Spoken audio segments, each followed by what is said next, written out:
Hi, everyone. Thank you for joining us tonight for another entry in our HoodMed chat series. Tonight, we're going to be talking about kids and COVID, and we are so honored to have Dr. Eric A. Yancy, Indianapolis pediatrician and pillar of our community, who has been practicing for 41 years and is our family pediatrician to both of my boys. So thank you for joining us tonight, Dr. Yancy.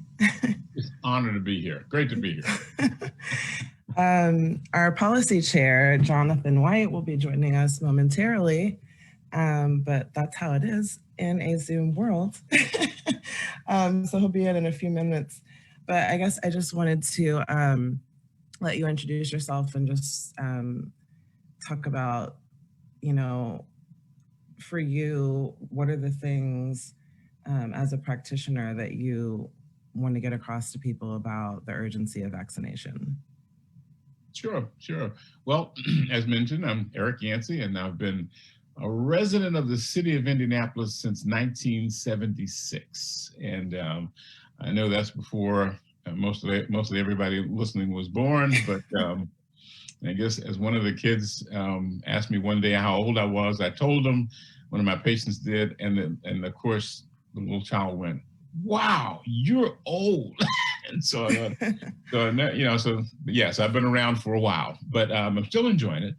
And I've always had ever since I've started practicing, I like the preventive aspects of medicine, and of course treatment is so necessary, but if you can get a pretty good prevention, you never have to get the treatment. And so I've been a firm promoter of vaccines for quite some time. And in the early days, there was just a couple of them out. It was just like for children, it was like the DPT and polio. That was it. I just had those two. And now we've added on a number more. And the great news is that we don't see these diseases anymore because now we have vaccinations for them. But I won't get too far in the weeds on general vaccines, but I will say that it's great not having to deal with numerous situations of children with meningitis every year, children with I've actually seen a number of children with whooping cough through the years. I've seen children with measles, and I actually had one perfectly healthy, this was before the chickenpox vaccine came out, one perfectly healthy, beautiful little 14-year-old die of chickenpox. And so these things are real. And she had not been sick a day in her life, but she got it and died. And so it's just good to have, good, safe, and efficacious vaccines that we can actually use to prevent some of this stuff, which kind of brings us over to where we are in relation to, the COVID vaccine. And I think that there's a lot of misinformation out there, because many times people will say, you know what, I think I'll just wait and get the disease and then I'll have immunity to it. Now, they haven't necessarily said that as much about COVID as they did about other things. But the problem is that some of the complications of the natural diseases are so unpredictable. And as I just mentioned, I had a child die of chickenpox. Who would have thought? But the natural complications are so unpredictable that you really should prevent the things you can. And so I just think that I'm a firm believer in and promoter of the great technology that's behind the COVID vaccine. I've already had my first one, and my second one is due in a week or so. And I'm glad you brought that up, actually, because we have an amazing picture of you getting your vaccine. This is you. It's so awesome, and it definitely kind of typifies everything that we're trying to get across and what we're doing here, because what we know about people's reticence to get the vaccine and how that is based on this long history we've had in America of medical abuse and racism and unethical human research across all of the ages of slavery and obviously up into the Tuskegee experiment as well. And so we spent a lot of time talking about the Tuskegee experiment, talking about distrust of doctors in the medical community. So I'm so thrilled to have you on as the counterpoint of like, here's like a community doctor who really cares and does walk the talk and holds do no harm sacred, you know? And You know, so, yeah. you mentioned that so far as discrimination and being underserved and the whole bit. And yeah, I'm from the deep South. I'm from Baton Rouge, Louisiana, and I have seen a lot of this firsthand growing up. And my younger sister is 7 years younger than I am, and when she was about 2, she actually got quite ill. She had asthma, and she ended up with pneumonia, and she ended up with really severe pneumonia, and should have been in the pediatric intensive care unit because she just could barely breathe. But in Baton Rouge at that time, you couldn't go to the intensive care unit because as an African American child, she had to go to the colored ward. Okay, now the colored ward had every age of patient on it.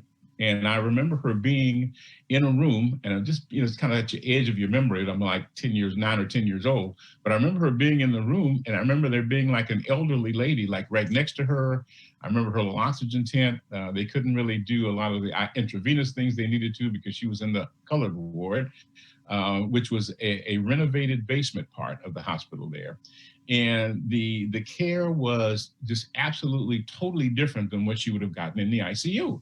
The same occurred later with things that my father ran into. He had some illnesses that should have been looked at, but at that time, there were very few African American doctors, and one of the things you had to do in this particular doctor, you had to show up at 8 o'clock in the morning to be seen.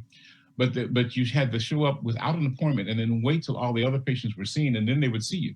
So it's characteristic to get there at 8 o'clock, and then by 4 o'clock you'd get seen. So you literally spent the whole day there. And this was all in Baton Rouge. And so there's a lot of things that I grew up with, thinking that, this is just not right. Even at a young age, I figured, okay, this is not right. In fact, that's kind of where that's where I hope my whole start. That's why my whole idea and my dream got started down there. And now, I'll just tell you, if I'm talking too much, you just shut me up, okay? Never. It won't happen. When I was about 11, I went to, there was an African-American doctor that was there who saw a huge number of people. And I went there, and it was about, I don't know, it was like in the afternoon. I had gone there for something like a physical of some sort. I played Little League Baseball. Should have brought my picture. But I played Little League Baseball, so I had to get this little card signed saying I was okay and everything. So my father and I went there probably about 11 o'clock in the morning or so, maybe 12. And the place was packed. Okay, it was packed because he was the only one in that area. And so, you sit for hour after hour after hour. Well, as we got toward the evening, this young lady came in, and the nurse had to lock the door because there was no appointments. You just come in, and at a certain point, she locks the door. So the nurse locks the door. Lady shows up with her baby, and the door is locked. And so she taps on the door because I can see her out through a picture window. And the nurse says, "I'm sorry, we got too many people." And so she sits out there with her baby, and she sits out there probably for another hour and a half. And she then eventually just left. And that was so impactful to me, as I have to admit now that I was at that time quite the crybaby. That was so impactful to me that I was thinking, what if this baby was really sick? What if this baby had this? What if this baby's going to die? And so I'm starting bawling. And my dad says, well, if you feel that way, when you grow up, you can be a doctor and you can take care of babies. And I said, okay, I will. And from that time on, that's what I wanted to do. So I decided when I was about 11 that because of that little baby sitting outside that area that couldn't get seen, okay, because it was just too many people, that my dad said, when you grow up, why don't you be a doctor and you can take care of babies? And I said, that's what I'll do. And so when I talk to young kids now and tell them, your dream can start at any point, but that started my dream of wanting to do this. And it was something that I, all through med school, it was just my goal. I want to be, and people talked about, you can join this group or you can join that group. And I said, no, I want to be in an area where people can get to me who may not be able to get other places. So you know, regardless of what the challenges were, I wanted to stay in an area where I was close to a bus line, public transportation, and whatever. That's what I wanted to do. And I'll tell, if anybody's listening, you won't get rich doing this, you know. But I would not trade it. I love what I do. I love the kids. I now have many of the kids of kids. But yeah, the real thing of the real thing of discrimination, it's real. It's real. So I'm just happy to be a part of what I can do now. Hi there. Jonathan, thank you. A little technological setbacks. Can you please go ahead and introduce yourself? My name is Jonathan White. I am Dr. Hudson's college classmate, MIT class 2000, biology, bachelor's degree in biology, and matriculated to law school afterwards. It's a pleasure to meet you, Dr. Yancy. I've heard some incredible things about you. I saw the Facebook post with you getting your vaccination shot. It's really funny because Dr. Hudson's been talking about you for weeks, and randomly, so I write about, you know, social justice. I've talked about the vaccination on my Facebook page, talked about people getting vaccinated. And one of my Facebook friends, knowing that this whole vaccination thing was an important thing to me, tagged me on a post that showed your vaccination picture. And I was like, how small, I mean, this is truly God working his angles. Like God put in that person's heart, tag me in that post, without knowing that we were going to have you on this program this Monday. So that was just like divine intervention, if I've ever seen it. Well, I will have to tell those who saw the picture, I never claimed I could spell, but that's okay. The meaning was there, you know. But no, I just wanted to do that because I wanted to say, hey, look, you know, don't worry about, don't be afraid. I wouldn't do it if it was something that was going to be dangerous. So I want you to see that I didn't just make it up. So I actually got the shot, and you know, it only had one major thing that was a concern. 48 hours after the shot, I had this incredible craving for donuts. But other than that, you know. Okay, so being the scientist that I am, I have to ask: was the craving for donuts present before you got the shot as well? You know, it's in a double. Because we have to have a baseline here. We have to have a baseline here. I wonder, and I looked at that, and I go like, well, I don't remember wanting a donut this bad beforehand, but I did immediately take care of it, and I've been fine ever since, you know. You know, we've spent a lot of time awesome over the past couple of weeks talking about the virus and the vaccine, and we will get into all that science in a little bit. But one of the things we wanted you to share with regard to some of those, you know, trepidations that people have been feeling, I guess a couple things, and I'll let you comment. But firstly, I want to hear a little bit about, from a clinical perspective, you know, just to really like drive home the fact of like the way that COVID is presenting in patients and the serious side effects and the things that you're that we need to all be cautioned about, the reasons why it's so important that we continue the CDC guidelines and go and get vaccinated. And then also I wanted you to maybe talk a little bit about, you know, like I said, we've talked a lot about the roots of the mistrust that people have in the medical system and for care providers, and the fact that, you know, in a lot of instances, they are the faces that are like delivering that inequity, that, you know,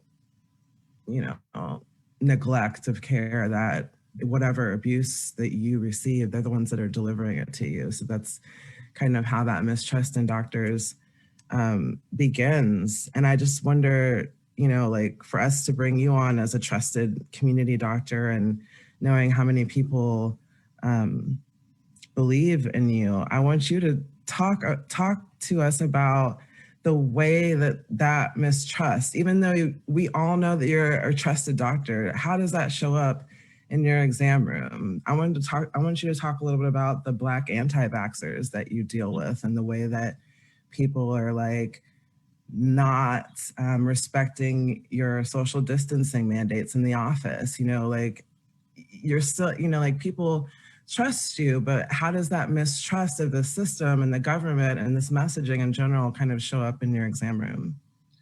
Well, I think that one of the things we can look at is that in situations where you have been told things that later turned out not to be true, where you have been used in horrifically, evil experimentations, that you tend to just develop this general distrust. You lump together with like all things medical. Okay, it's like, okay, I don't trust these people. Okay, and even today, and the literature is there that shows that African American patients in the emergency room are likely to get less pain medication.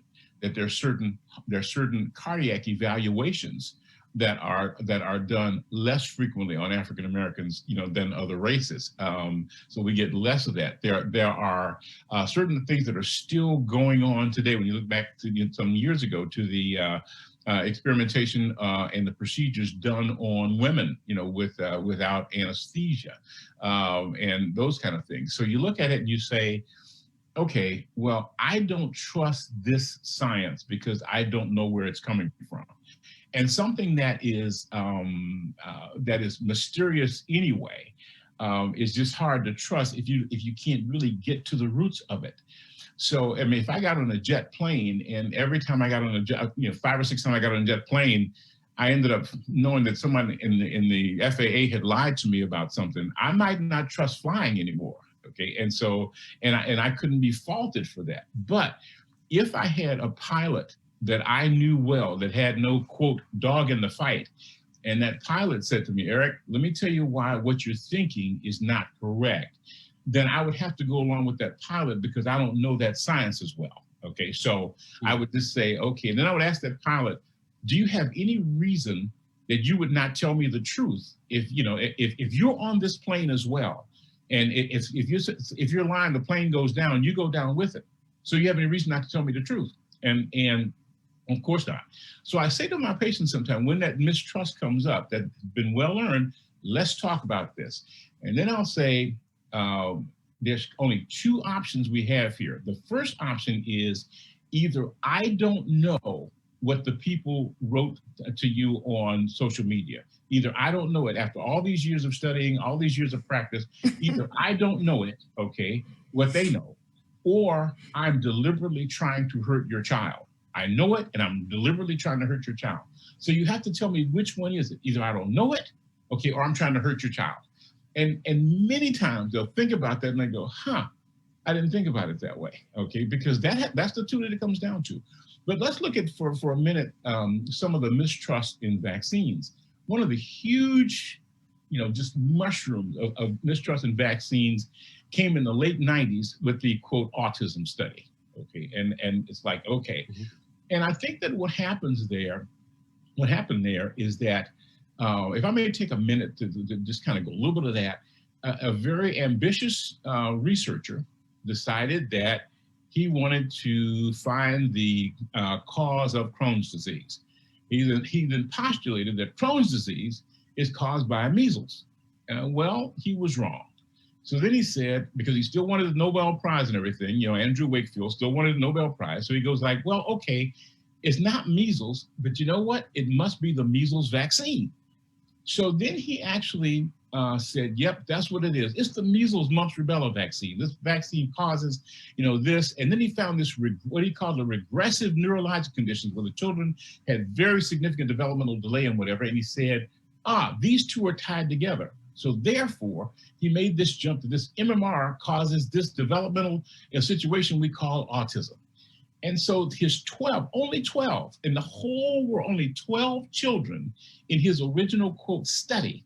Now, the recruitment of these children was very interesting, and I'm hoping the listeners are getting this. The recruitment of these children was very interesting in that they called up people who they knew the child had these regressive developmental tendencies. And they said, did your child get the MMR? And the people said, yes. And they said, well, how long afterwards, did he start having trouble? And so some of the parents said, oh, I don't know. We probably noticed it 6 months later, maybe noticed it 4 months later. And so then the attorney who was actually wanting to set up the case to sue the drug company then said to the parents, you said 4 months later, are you sure it wasn't like 2 weeks later? And the parent says, no, it was like 4 months later. And they said, are you sure it really wasn't 2 weeks later? Now think hard now, because we're going to be suing this company. So are you sure it wasn't 2 weeks after? And the parent says, well, I guess it could have been. Ah, good. Okay. And that's where they got their subjects from. The subjects for that original study, the 12 children were recruited by the attorney who was going to sue the company for this vaccine. So talk about scientific bias. Okay, talk about study bias, like all over the place. Well, anyway, the Lancet then, this great journal, English journal, published this study. And the old adage, you can't unring a bell. We've been fighting with that ever since. Now, it's been refuted 100 times that there's only 12 people in this study, but it's hard to unring that bell. And so a general distrust of a lot of vaccines came in with that. So how do I explain that in the, and once again, shut me up when you need to, but how do I explain that in the exam room? So what I say in the exam room is this. Let's say, for instance, I tell you I've developed a cake, okay? I've developed a recipe for a cake that you can bake in only 5 minutes. I bring you this big, beautiful cake. And I said, with my recipe, you can bake this in 5 minutes. And you said, well, that's great, Dr. Yancy, give me that recipe. You didn't take my recipe, you run home with it, you mix it all up, and you put it in the oven for 5 minutes. You take it out of the oven, in 5 minutes, you got soup, okay? And I then say to you, oh, no, you did it wrong. You did it wrong. And you say, okay, well, maybe so. So then you go back and you get 10 of your friends, and you say, hey, look, take this recipe and try it. They take your recipe, they mix it up just like you said, they put it in the oven for 5 minutes, they bring it out, it's soup. It's not baked, it's soup. So then you come back to me and you say, hey, look, I don't think this works because, I keep getting soup. And then I said, oh, all of you did it wrong. So here's what you do. Then you go out and you get 100, absolute top level chefs from all over the country, all over the world. You get these chefs. They all try your recipe and they put it in the oven for 5 minutes and nobody gets your cake. That means there's something wrong with your recipe. Either you baked it for longer than 5 minutes or you just made the whole thing up. At the very least, it's a mistake on your part. At the very worst, it's fraud on your part. Okay, because if nobody else can duplicate your data, then you got a problem. So that's the same thing that happened with the vaccine. Nobody could duplicate what Andrew Wakefield said he got.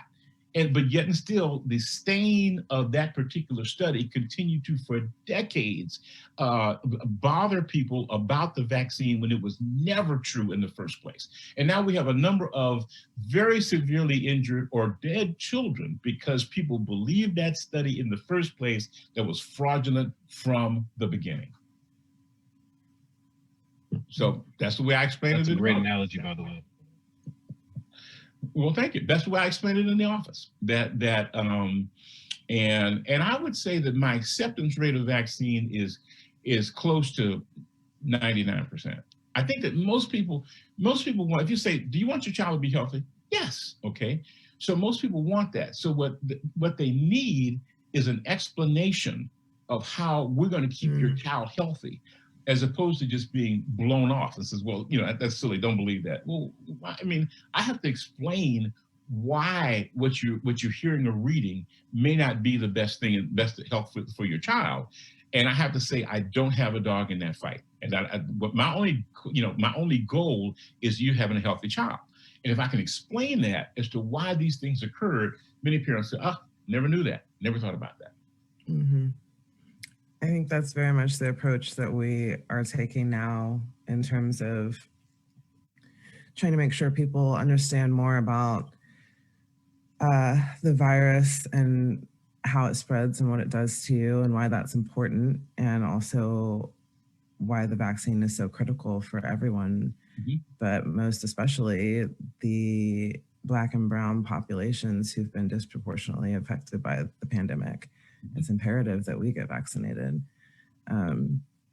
And so I guess we'll get into some of that explaining now a little bit, but in terms of like the virus itself, it's a coronavirus, and that's the type of virus that it is. And so it consists, like most viruses, that just have sort of like a protein bubble with a piece of DNA or RNA or a couple pieces of RNA on the inside.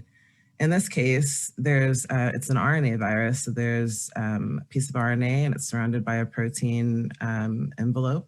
And then it's got little spikes on the outside, the spike proteins that we hear about all the time. They're the calling card of the virus. That's how your immune system recognizes what kind of virus it is. And it's also the way that it sneaks into your cells as well.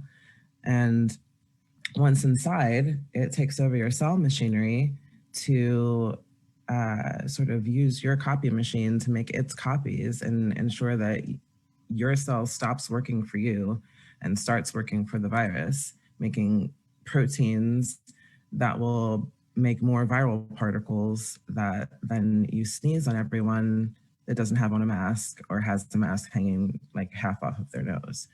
And so that's essentially how it works. Viruses are parasitic. Come on now. Yeah, it's ridiculous. Viruses are parasitic, right? So they need a host. Thank you to everyone who's given them billions. They need to be able to replicate within all of us. And in doing so, propagate throughout the population, find new people to mutate inside of and pop out new mutations and new little variants. And essentially what this vaccine does, it's a messenger RNA vaccine. That's the mRNA. And so it just gives your cells a little cheat code. It tells your cells to produce a little piece of that spike protein and then like stand on top of your cell and have a huge party where they invite everyone from your immune system. And they're like, hey guys, this is COVID and you need to run back and put it in the library, make some antibodies. Next time we see it, we kill it on site, okay? And so in this case with the vaccine, they're gonna shoot you in the arm. It's gonna be your muscle cells that get that secret code. And they're the ones that's gonna throw the party that everyone's gonna come to and learn all about COVID so that the next time you're exposed to it, the next time you get infected, the next time you don't have your mask on right, once you've been vaccinated and gotten your 2 doses, hopefully your body will have what it needs to fight it off. And so I guess I wanted to get into a little bit about how this virus is affecting children.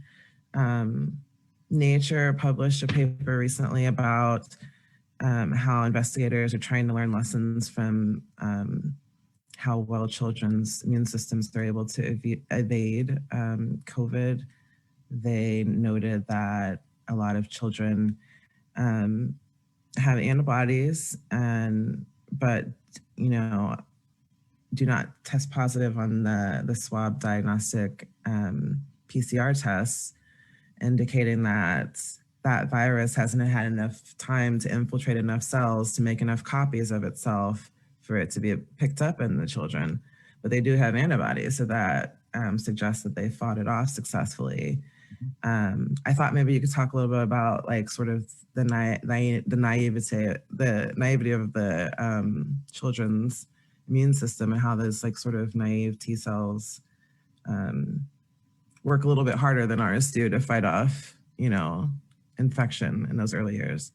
Yeah, well, one of the things that you look at, the children come in with cells that are kind of armed for battle. I mean, kind of armed for battle, but with not really good targets at this point. So they're like, okay, yeah, we're ready. What do we shoot? Well, they don't have targets yet. Okay?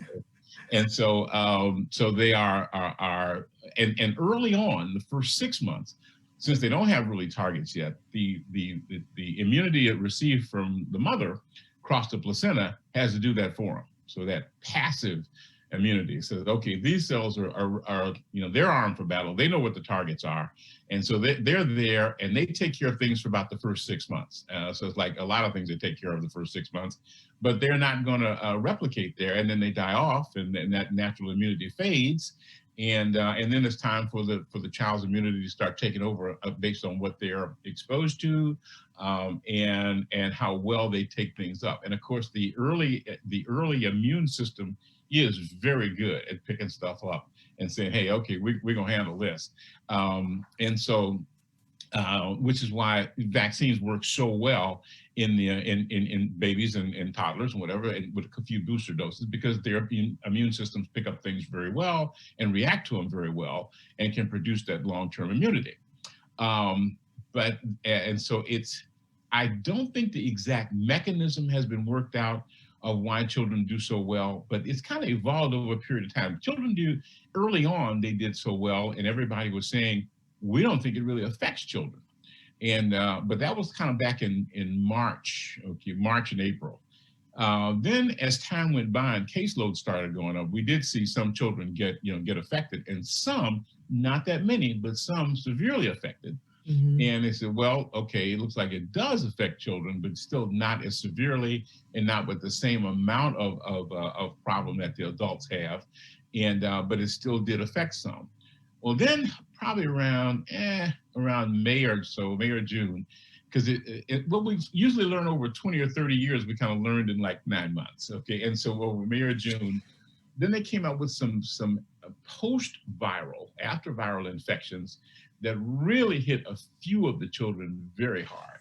And once again, maybe because of their really active alert immune system, nobody knows exactly, it's not predictable as to which ones will get it, but there's a particular syndrome, called MISC, a multisystem inflammatory syndrome in childhood, where everything just went haywire. And these children were characterized by high fevers and organ failure and all sorts of other things. And so a few of the children got very sick. But early on, the immune system is really kind of revved up and ready for battle. It is able to actually sustain long-term immunity on a lot of things that they've either been exposed to or will be exposed to. And from there's certain parts of it, of certain cells that kind of act real fast and get to it right away, others that actually harbor that immunity for longer periods of time. And I think that the problem is, it's a chance when you depend on natural immunity in children to actually give them long-term immunity. And I usually like to say, natural immunity is good if you don't die from the infection first. And so that's why when sometimes parents will come in and say, I just want to catch this stuff naturally. Okay, well, you can't go that route, okay? Because the natural immunity, the natural infection may actually take the child out. So what we're looking at is being able to build that safety net before they ever get it. I'm old enough to have actually seen a lot of these things in action, and they're not pretty. But vaccines are largely a product of their own success, because we don't see a lot of the horrific disability and death related to some of these vaccine preventable illnesses. People think they've gone away. And so, but early on, the child's immune system is ready, it's revved up. It's like, I tell them all the time, God says, I'm gonna put these little people down here and I'm gonna make sure that they're ready to go, because they're gonna need it. They just don't have the targets. They just haven't been all taught yet. But once they get taught, they're gonna absorb it and they're ready to go. But let me if I can back up for a second. Once again, tell me if you run out of time, I'll quit talking. But you're not gonna run out of time. Okay, good. Keep talking. We're not going to. But I want to go back to COVID for a minute. Please. Because I look at COVID like I've always liked movies, like monster movies, action movies, whatever. I'm just a fan. But if you look at the old SARS 2002 era, okay, SARS wasn't very smart, okay, and I'm gonna get to why we need this vaccine. SARS wasn't very smart. SARS went in and said, okay, I'm in, where do we attack? And so within almost no time, SARS started to make you sick, okay? So then people said, oh, he's sick. Let's isolate him so he can't get around anybody to make anybody else sick. And so SARS then, because like you mentioned earlier, the only way a virus can survive is finding a new host. The old host already had the virus, so they got antibodies. So you already either knocked this one off or killed them, so you can't go anywhere there. So you got to find a new host. Well, SARS showed its hand so quickly that people could isolate off and say, okay, we're gonna stay away from Johnny because Johnny's got 104 fever and I'm not going over there, okay? So then here comes COVID-19. COVID-19 talks to SARS and says, look, you weren't very successful. What's the problem? And they said, man, they knocked me out. They isolated. I couldn't get to everybody. So then SARS, like a scouting report from a football team, okay? COVID-19 says, I need to be better than that. I got to get more of them. So what am I going to do? Well, first thing I'm going to do, I'm going to hide in something and develop myself in something nobody goes near. Who plays with bats? Okay, nobody. So COVID-19 says, I'm going to make sure that I get myself all revved up, and I'm going to first propagate in bats, because I can't propagate in dogs or cats because they'll get sick. They'll take them to the vet and they'll say, oh, look what's happening here. So they hid in bats, okay? So then when I'm totally potent, I'm gonna jump from bats to humans, but I'm gonna do everything you didn't do. So SARS, you just go sit down because I got this now. So what I'm gonna do, first thing I'm gonna do is increase the affinity. I'm gonna have a spike protein that's harder and clings tighter than you ever did. That's the first thing I'm gonna do. But then I'm gonna do something else that's particularly dangerous. I'm gonna lay low. I'm gonna lay low for a longer period of time. And they go all party, they go all dance, they go all go to ball games, they go all sing in the choir, they go all go to church, and I'm laying low. And I'm gonna infect more of them than you ever thought possible. And period. Sorry. So basically, I see this as an evil genius that decided I'm going to take a scouting report and I'm going to be better, okay? And so that's why you look at the explosion. I mean, half of it spread by nobody who even knows they're sick. They don't know it because it learned how to lay low. So in a situation like that, you gotta have the vaccine, because if we can get the vaccine that doesn't allow that spike protein to grab onto that cell, then it's got nowhere to go. And it's got to slide off. It can't replicate, and that's where we are. So it's like, this is why you can't run the risk of getting it naturally and say, well, I'll just get immunity that way, because it may kill you first, and that's why you can't do it. Can I just say, everything that Dr. Hudson has said about you is beyond belief and is proving true in these very short minutes. That was one of the most brilliant explanations of SARS-CoV-2 that I've ever heard. The most brilliant. He said, you better lay low. Period. Thank you. That was brilliant. Amazing. Thank you. I just try to tell it like it is. Thank you very much. I appreciate that. But I want to bounce back to something you said earlier, because I think this is part of this whole process as well. You essentially explained why science matters, right? And you talked about how I can tell you can make a cake in 5 minutes, but if you send 100 people out there and they can't make the cake in 5 minutes, then either I lied and I cooked it longer than 5 minutes, or I'm just a fraud in general, right? And that's essentially what science allows you to do. Because if you can't replicate results in a lab, if you can't replicate results doing the same things that somebody said they were doing, then that person who said those things is instantly either considered a liar or a fraud. And the science dies at that moment in time. So when we're looking at with their career, along with their career. So in all due respect to all doctors, and I think we mentioned this in our other chats, we respect the work that doctors do. There are some great, phenomenal physicians out there, present company included. But the difference between what a doctor can do in his office without that core group of individuals in their field tracking and following and listening to and trying to replicate their work versus somebody doing something in a lab that has to be published that everybody will then be able to see and figure out whether or not it's true or not. Those are two completely different situations, right? And so, yeah, you may have encountered horrible doctors in your time. Yes, you may have had horrible healthcare treatment, have been at hospitals that didn't know what to do with you or treat you in an appropriate way. And we respect that. We understand that. We understand that that makes you hesitant to believe anything you hear from a physician. But science and the way that science work is much different than the way doctors and physicians work. And people need to really understand that. Absolutely. You know, I mean, you're right. That's exactly right. And a scientist, a true scientist, has to be willing to accept the data that says I'm wrong, okay, as opposed to saying I am right no matter what, and I'm right because I said I'm right. Okay.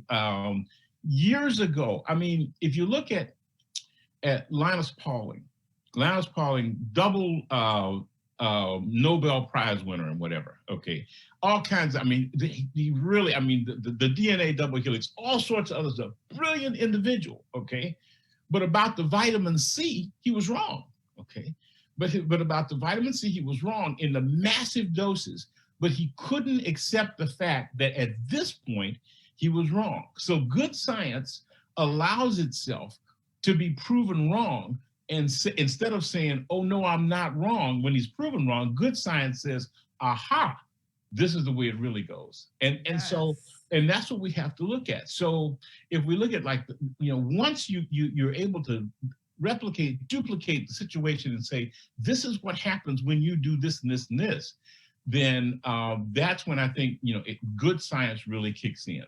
And that's what I want my patients, not just my patients, I want the community to know, that when very good scientists, you know, look at these things and say, this vaccine is safe.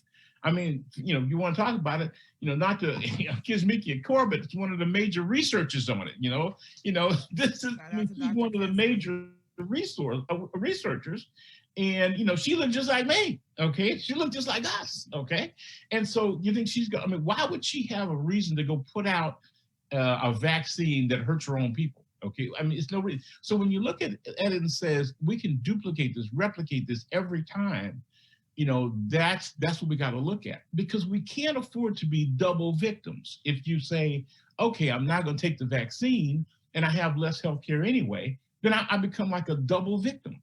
But I want to just, and kind of along that same vein, is that COVID really victimizes our community, the children now, I'm talking about the children, in three different ways, from the macro perspective. Number one, okay, the child gets infected and gets the disease itself. Okay, that's one way.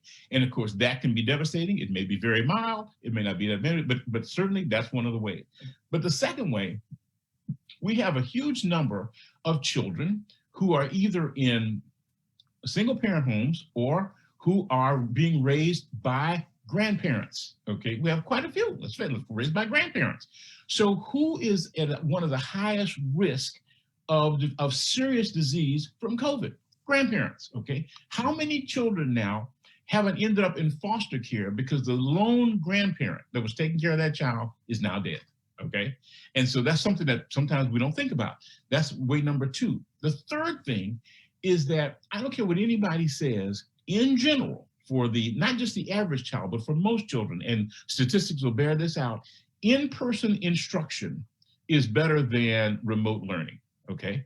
So if you say, okay, we're gonna go to remote learning because everybody's got locked down, okay, I understand the locking down and everything, and I'm not saying send the kids back in unsafe conditions, but in-person instruction is just better. Reading books is better than just reading on the screen, et cetera, et cetera. And so what happens here is that how you're going to have your distance learning be very effective if your child doesn't even have Wi-Fi?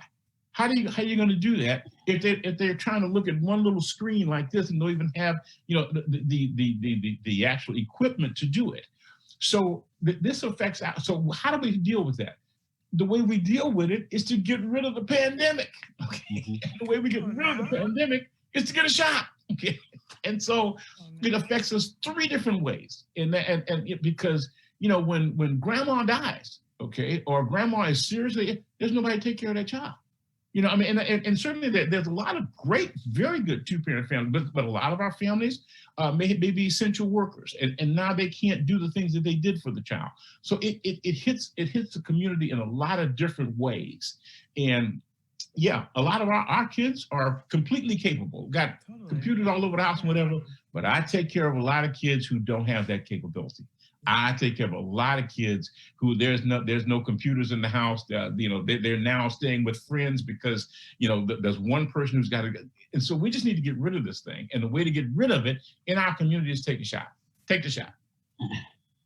It's like because of sort of the way that. As you mentioned, kids' immune systems can evade it, but they can also obviously catch it and be carriers while they're, expertly evading it. And the fact that a lot of states have these sort of loose mandates where they don't have to wear a mask under a certain age when they're out in public. And obviously a lot of people have hybrid models or even, making people send their kids back to school in unsafe conditions. And I think it just even more underscores how important it is for families to take vaccinations seriously, to protect everyone in the household, like you were saying, because there isn't a vaccine that's safe for children yet. They're working on it. You know what I mean? There's not been one approved for children. So we're the only ones that can protect our household. The whole point of vaccination in terms of herd immunity and what that really means is that if you're out, like now, none of us have been exposed to COVID. It's completely new, like Dr. Yancy explained. If we're all in a crowd, and as we are now, most of us haven't been vaccinated, and there's 1 or 2 infected people in that herd or that crowd, then the virus isn't going to have that much of a chance to spread among the people that are there, because it's about, or the virus will be able to spread freely between everyone there because it's about proximity. So whoever's standing next to that person, breathing next to that person, everybody doesn't have their mask on right. It's free reign, as we can see. The whole globe's map is red. Everywhere is red. But once people start getting vaccinated and we get to the point where we're all vaccinated to the levels of 70, 80, 85%, where we're starting to build herd immunity in our species, okay, then when you're out in that herd again, in that crowd, if the majority of that crowd has been vaccinated and there's 1 infected person there, then the virus isn't going to have that much of a chance to spread among that crowd in that scenario, because most people have been vaccinated. And it's, again, about proximity and how long the virus lingers in the air and how close you speak to someone, you're standing to someone when you're talking. And the point of herd immunity is that those people in that herd, in that scenario, in that crowd, the ones that were vaccinated protected the people in that crowd who weren't. Right. And right now, the people who aren't gonna be vaccinated are all of our children. It's so critical that families get vaccinated. Right. Yeah. And Dr. Yancy, you spoke to something earlier that really a terminology you used, and I hope I got it correct. You said something about like a double whammy, getting COVID and then having to go into the medical institutions to get care. And I think you alluded to this earlier, and we've talked about this on our Hood Med chats. We have to understand that most people that look like us don't necessarily get the best care in hospitals and in doctor's offices. So if you have to get COVID and then rely on a system that's not giving you adequate care in the first place, again, you're getting a double whammy because you're sick with COVID, and then you have to trust a system that historically has given us disproportionate and disparate types of medical treatment.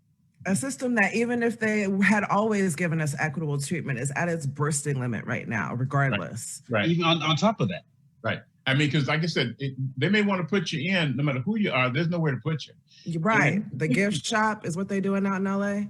What's that? They putting people in the gift shop out in LA. Yes, the gift shop out there, hallways. You're waiting in the hallway now. The parking garage. You could get a nice room in the parking garage. With literally your room is a stall in a parking garage. Okay, I mean, and worst case scenario, they're putting you in freezer trucks on the sidewalk. Hey. Well, that's exactly worst case scenario. But and you're exactly right. And here's the other thing, though, that I think that sometimes it's missed. You know, the melody of, or the romance of a quiet, peaceful death.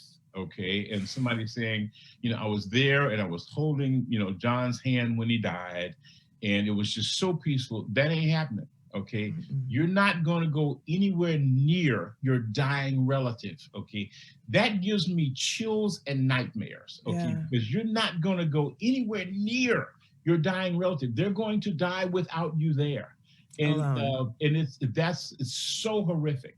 But I think that, and yes, this is why we have to shut this down in the community. And of course, let me just hit a couple of things that look at that some of the myths I hear. People say, well, you know, they said all this stuff about AIDS, and AIDS went away. Okay, well, AIDS was not spread the way COVID is spread.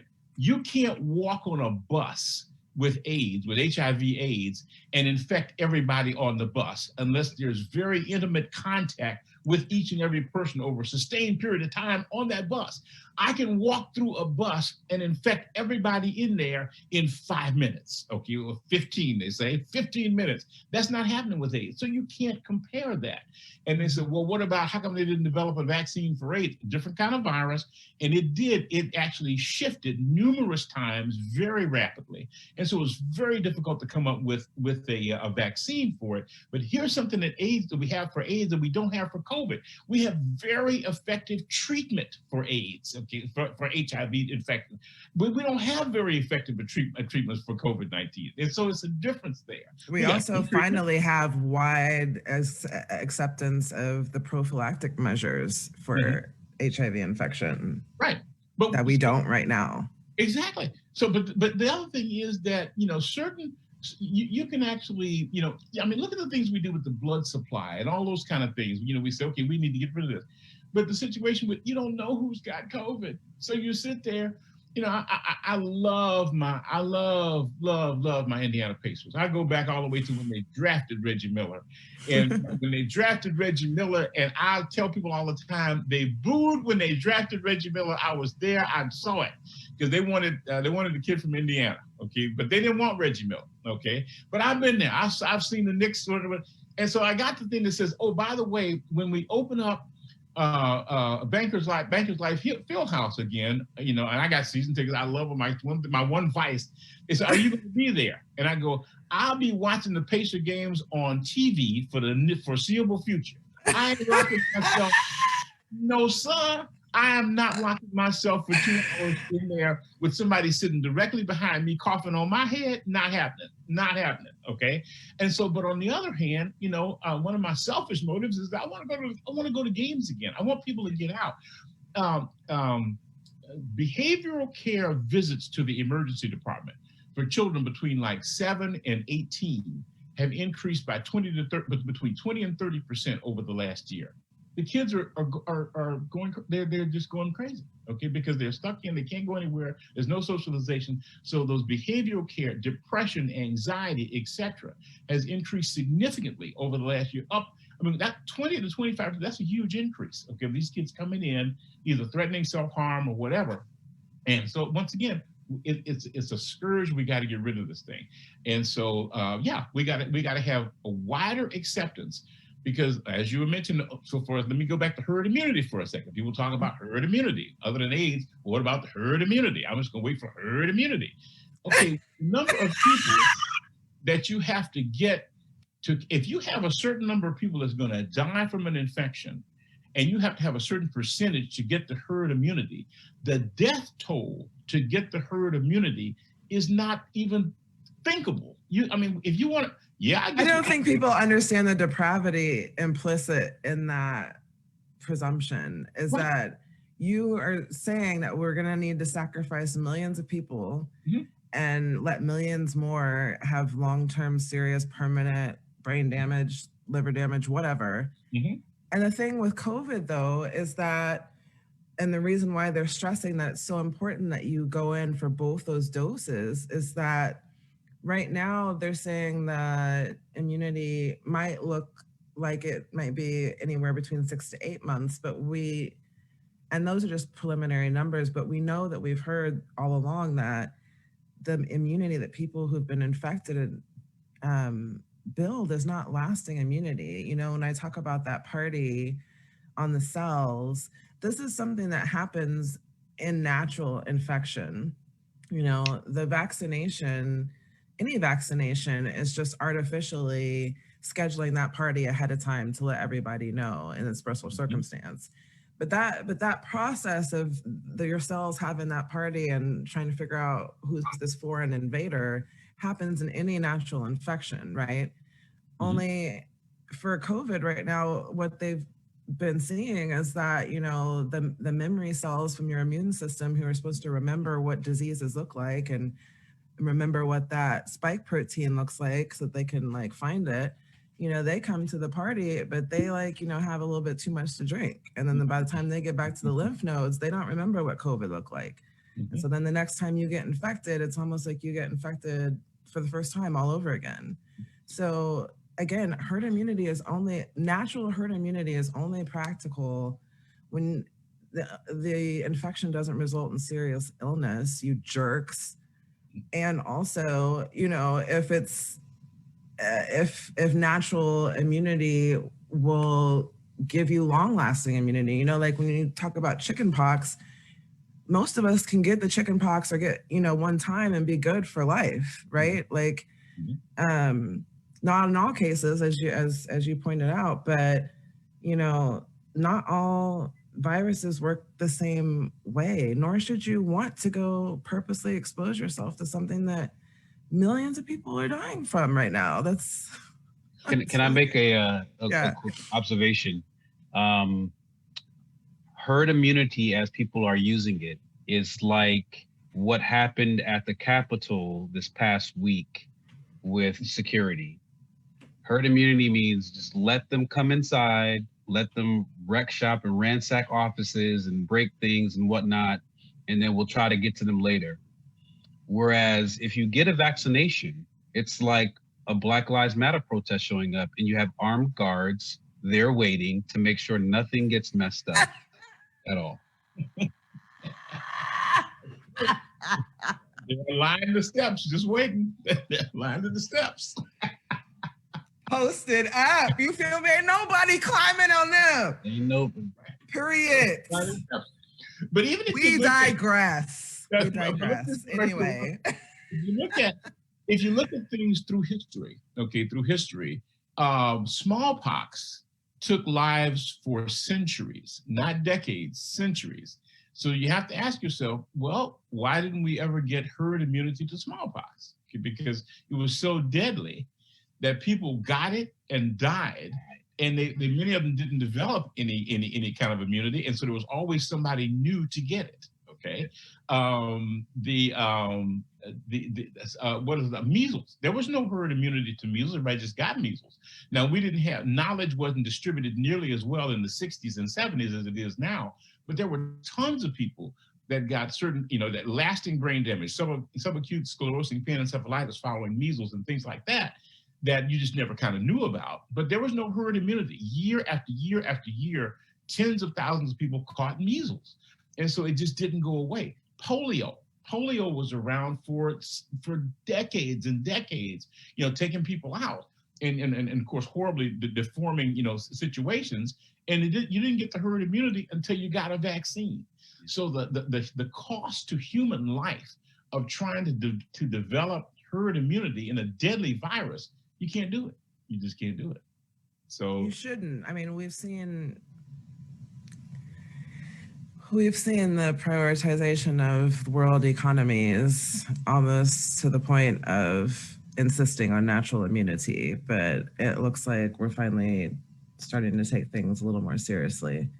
And even that is kind of crazy because if you think about it, right, if if you're concerned with the economic stability of your country or your region or your state or whatever, and people who have jobs are dying, those are jobs that they can't come back to later. So your business is going to suffer, your state is going to suffer.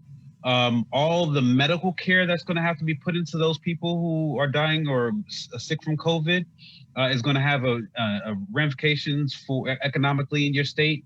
So you may want to wait until the after to do something about this stuff. But if you can do stuff before to prevent all those tragedies from happening, it does your state, your country, your region so much better.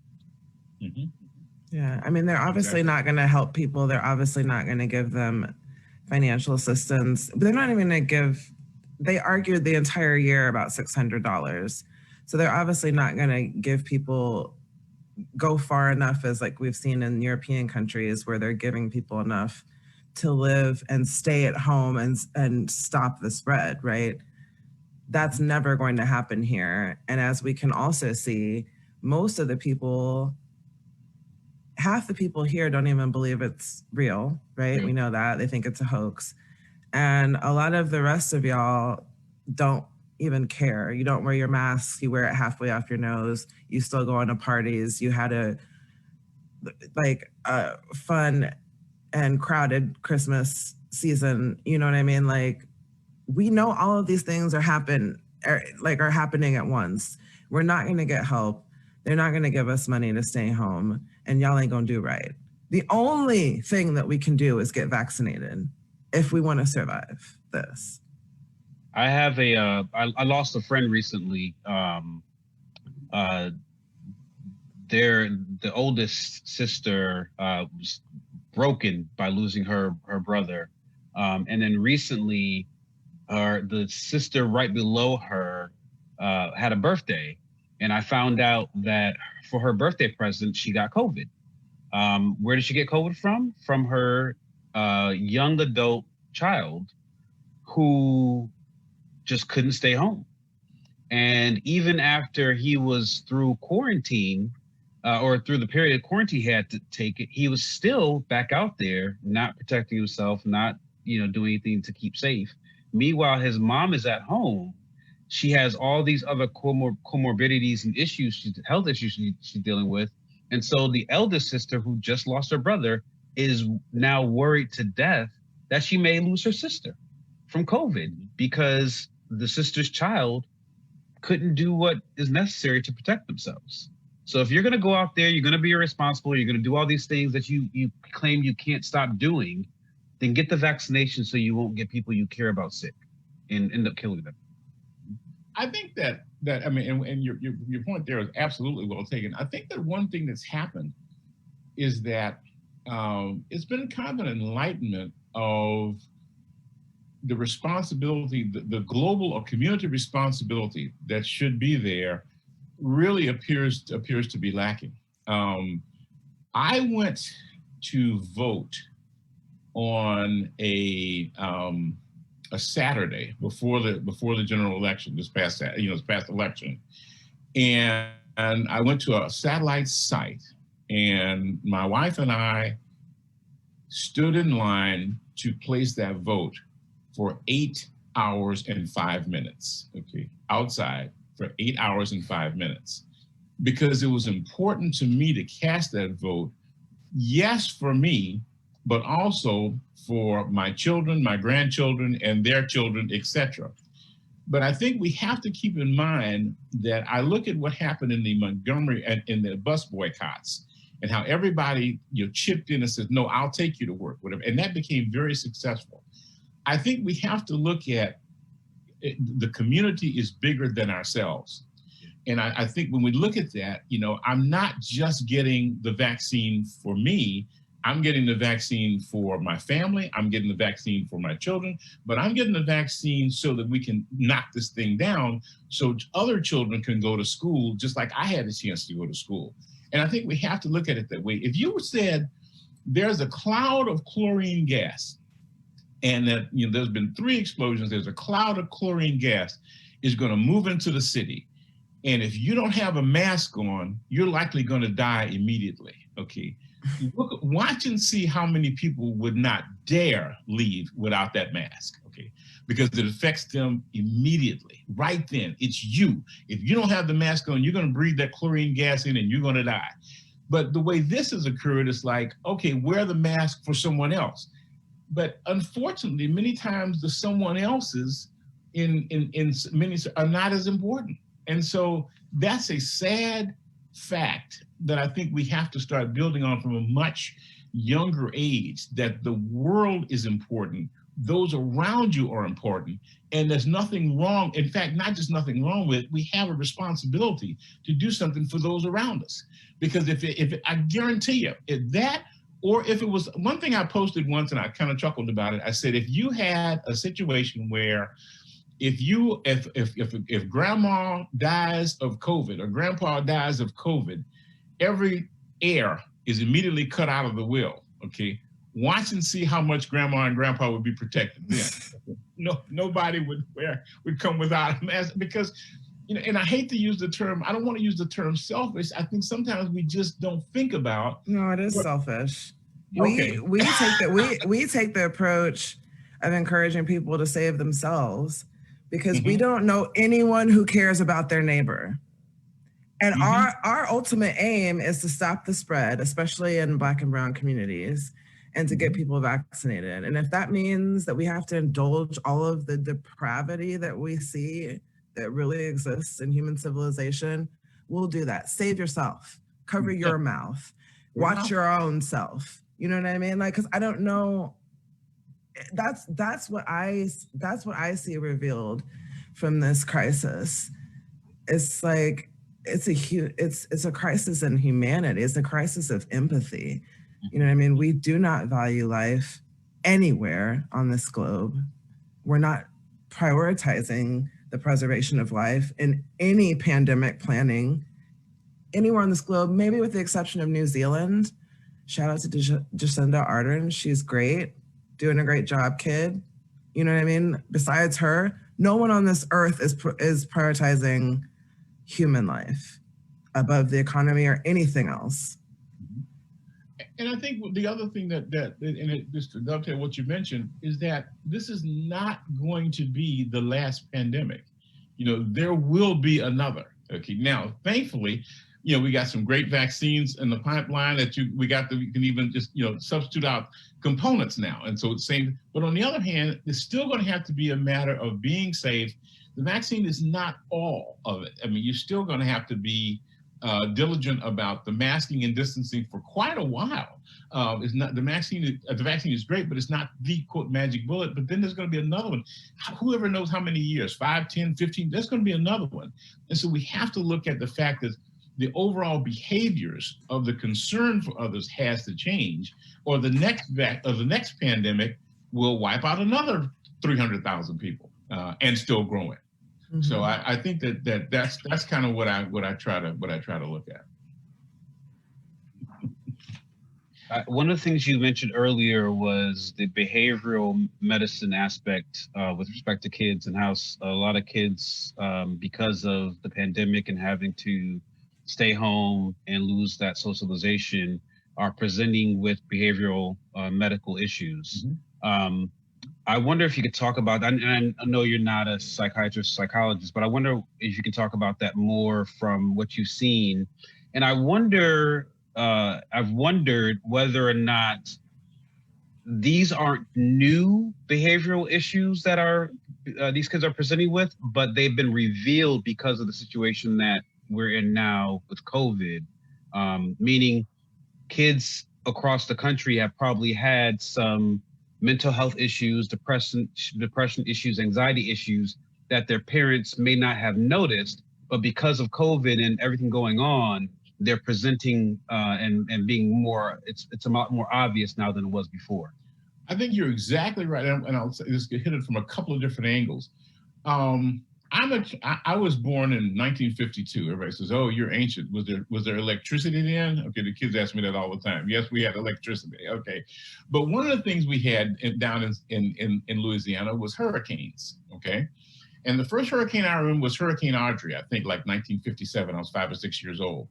And I remember, we never evacuated, but I remember the horrible winds and the sounds and we had a little tin roof and the flapping winds and the wires and the whole bit.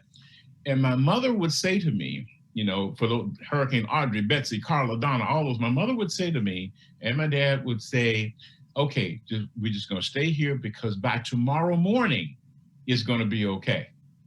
And so I could be comforted as a young child because I knew it had a finite end to it, that tomorrow morning, the hurricane will have passed and we'll be okay. That gave me something to look forward to. That gave me hope. That gave me like, okay, I'm confident now. I just get through the night, tomorrow morning, we're going to be okay. The problem with the pandemic is that nobody can really tell the kids when it's going to be over. That's one of the problems. And so anxiety levels are up and up and up because they keep thinking, am I going to have to do this forever? Okay, not only that, but, is mama going to die? Is grandma going to die? I mean, so every day we get up and there's no real end in sight. Okay, so unlike the hurricane, where I could have a confident, pretty confident belief that it's going to be gone tomorrow. I can start to heal up tomorrow. I can't really do that with the pandemic. And so that's stressing the kids out. The second thing is the situation with, all of the horrifically seen, racial injustices. Okay. Now our kids look at it and say, oh my goodness, could this be me? Okay. And unfortunately, the answer is yes. Okay. So now we have that level of stress going on with that. Now we don't have the outlet to blow this off at school with our colleagues, with the teachers and whatever. You got parents that are stressed. And so the kids are just kind of reaching this packed in pressure point where a lot of the things, as you mentioned, were there before. Now they're just at the boiling over level. And they're saying, I just can't take it. I just can't take it. And that's why it's going to be so important to get rid of this thing and to get it under control, because there's no good out for the kids. If we told the kids today, I guarantee if we told most of the kids today, what is this? This is January the 11th. And we said, hey, tell you what, hang in there till March 31st, it'll all be over, okay? And they immediately would have a light at the end of the tunnel, hope in the whole bit. But the problem is, we don't know when it's going to be over. And that just adds to their anxiety. And I think that's a huge factor. That uncertainty is a huge factor. And couple that with the fact that when you throw in all the conspiracy theories and the out and out disinformation and lies, they don't even know what to believe. Not only do they not know that when it's going to be over, they don't even know what to believe. And that stimulates, that's tremendous when you look at the stress levels involved with the anxiety, depression, and sadly, suicides. I think both my kids are definitely experiencing that. I think my eldest, certainly, he's almost angry not at me. He's so resentful at what he kind of perceives as like the rest of us grown-ups that cannot get it together. Like in his mind, maybe there's no future for his generation, you know what I mean? And that is so troubling because there's nothing that I can say to that because I don't have any hope in the world. We're 10 months in, right? So in 2 months, my kids will have not seen the inside of a school building for an entire year. An entire year. That's mind-blowing to me. But the thing I try to let people understand is, or know is, in my belief, kids are the most resilient individuals in the entire world, right? So we know that this is going to have, really difficult, really troubling effects on our children. But the ability for our kids to bounce back once this is over is tremendous. And we have to have faith in our kids that they're going to be able to bounce back. But in the meantime, do what we can to make sure that they're going to be okay. So that's one, getting the vaccinations for ourselves. That's if you need to have your kids speak to a behavioral health specialist, do that. Any ways you can intervene with your kids at home, have open conversations about what they're feeling, what they're thinking. Do activities with your kids more often than you would beforehand. engage them in some way so that they have some other outlets, to present with, since they don't have the outlets of their friends and their colleagues at schools. Mm-hmm. Absolutely. There's an old African proverb that goes, and of course, I look at all the things going on globally in the world, and the African proverb goes, when elephants fight, it's the grass that suffers most, okay? And I look at that, and I'm saying, that's kind of where we are. Right now we have warring elephants, okay, who are fighting to the death, and the grass is being trampled every day. And so while all these high-level battles are going on, do we get this? Is it a hoax? Is it not a hoax? Whatever.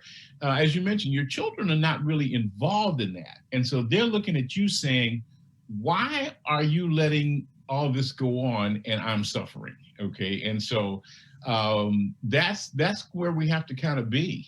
So I think it's time for, the adult world to learn.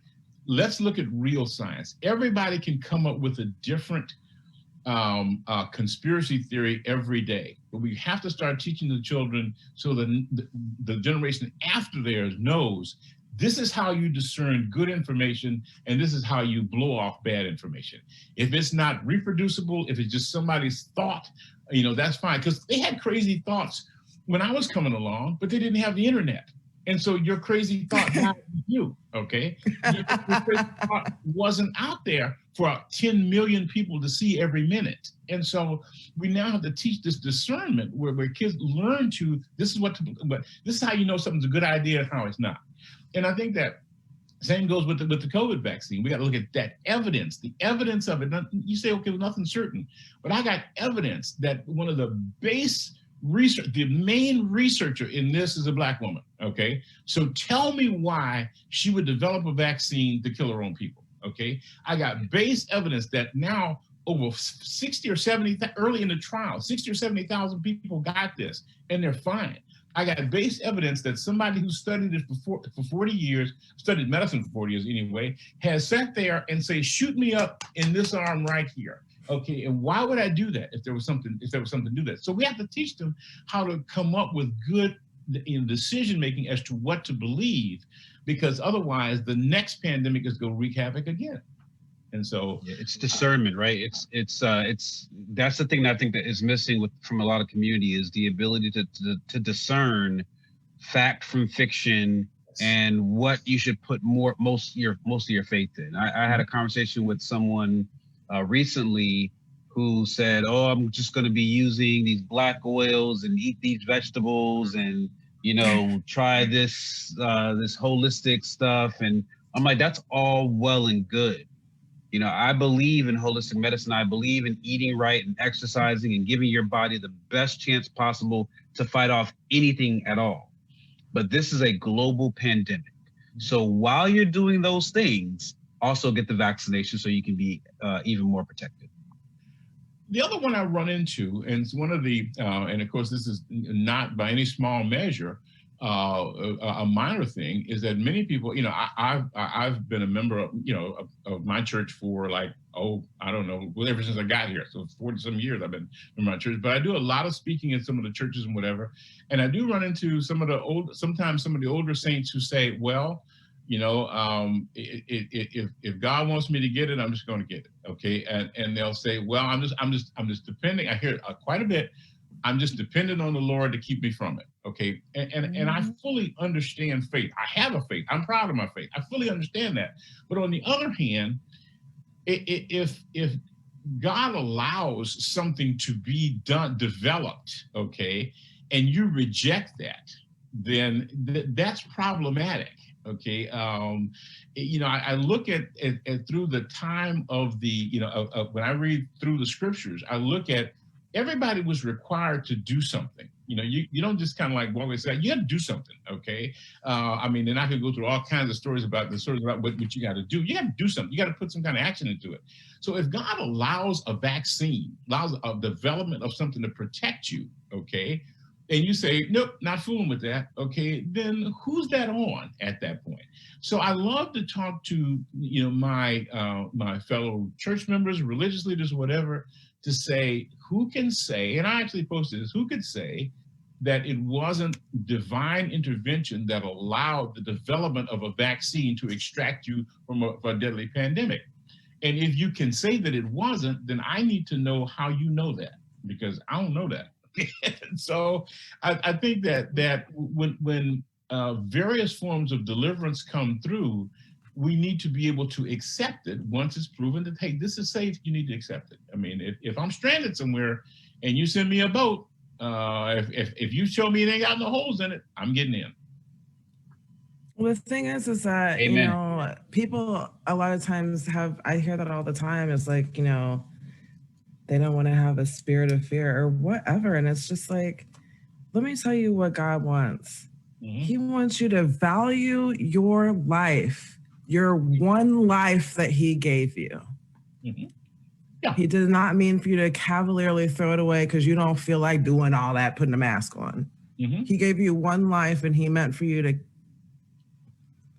do something with it, for one, but certainly try to protect it. So none of that reasoning made sense. There's a story in the Bible where this father gives 3 of his sons gifts. He gives one son 1 gift, another son like 5 gifts, another son like 10 gifts. And he tells them to go and do something with their gifts.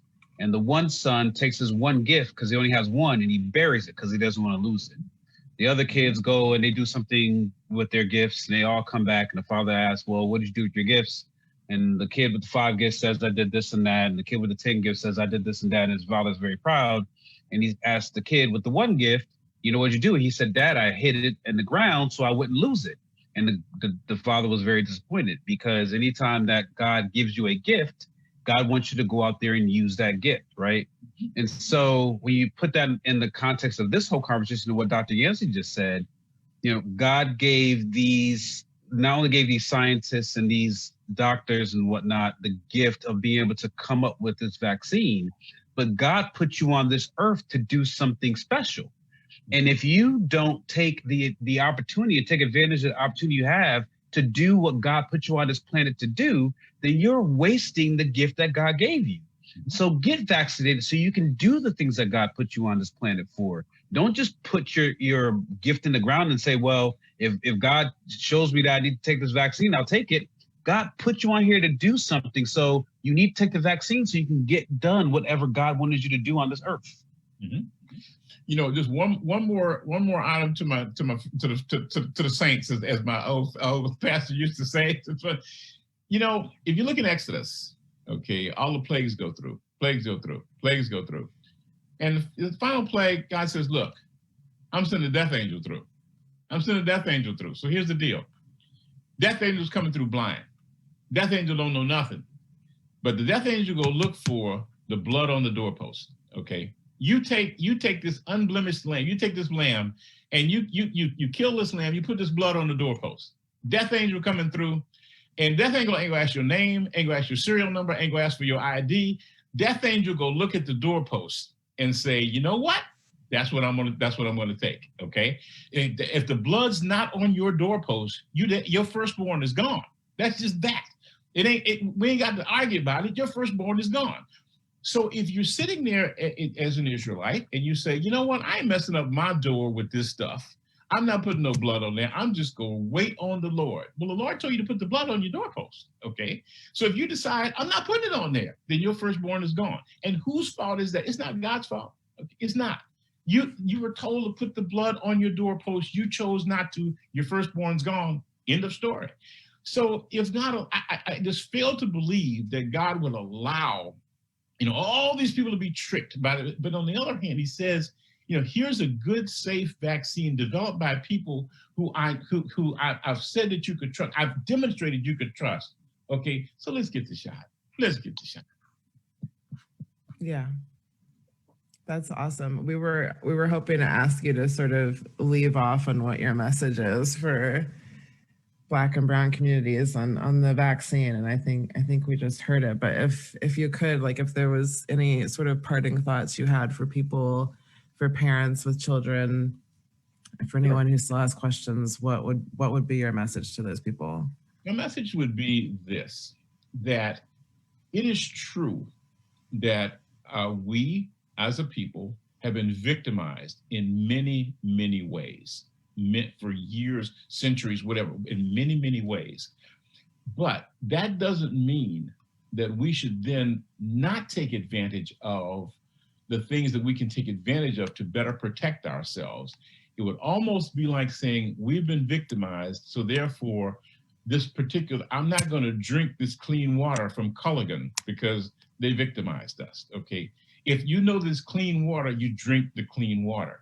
So it doesn't mean that everything that touches us now, every single thing is going to be a victimization, because if we do it that way, we then proceed to perpetuate the victimization, and we become perpetual victims because we can't trust anything that's now given as a remedy to that. The other thing, and I don't care what color some of the researchers are, okay?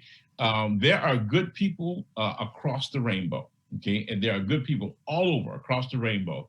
So I will not say that the person just has to be a person of color, but there are many people now, people of color, who would never allow another Tuskegee to occur, okay? But there are also many people who are not necessarily in our community that would never allow another Tuskegee to occur.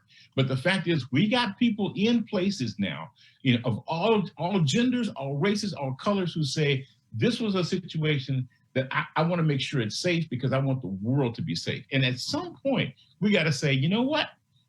I'm going to trust God to say, hey, this is what you need to do, and I'm going to do it. Because certainly that's what I'm doing. Tell me about, I'm just going to trust. Yes, I'm just going to trust God, and I'm going to rip this. And on the 21st of January, I'm going to have them stick that needle right there. Okay, that's my trust right there. I'm going to stick that needle right there and get my second shot. So to our children, to all of, let's go with it. Let's go with, let's get this thing out of our community, because we need to be well and we need to thrive. I love it. We just want to thank you so much for coming on. It's definitely been a blessing for both of us, I would have to say, and we're honored to have you. We might ask you to come back at some point. Well, as I'll be happy to do that.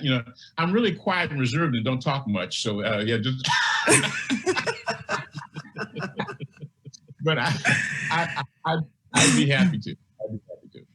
Yeah, one of our biggest missions is to bring trusted messengers and trusted physicians and trusted scientists to the community. So you're helping us in that mission just by being who you are. Thank you. So thank you for everyone who just joined us tonight. Thanks for Jonathan joining us once again. I'll let you go ahead and sign us off. I just want to, again, thank you, Dr. Yancy. And as Dr. Hudson said, our hope is to understanding our historical relationship with doctors and with medicine. We want to bring you people you can trust and information in a way that you can understand and trust. And so Dr. Yancy has by far described the situation for us in ways that I don't think anybody else has ever done. And if you still are struggling with this this decision about getting vaccinated after this conversation, please contact us at Hood Medicine. We are more than willing to have any conversation necessary to convince you that this is the right decision to make, to get vaccinated for you, your family, your community, and essentially for this entire country. So thank you all for joining us. Dr. Hudson, you are phenomenal. I'm so glad you brought him on, because this was amazing. This was absolutely amazing. I'm honored to be here. Thank you so much for the invitation. Yeah, God bless you. Thank you. All right. Good night, everyone. All right. Good night.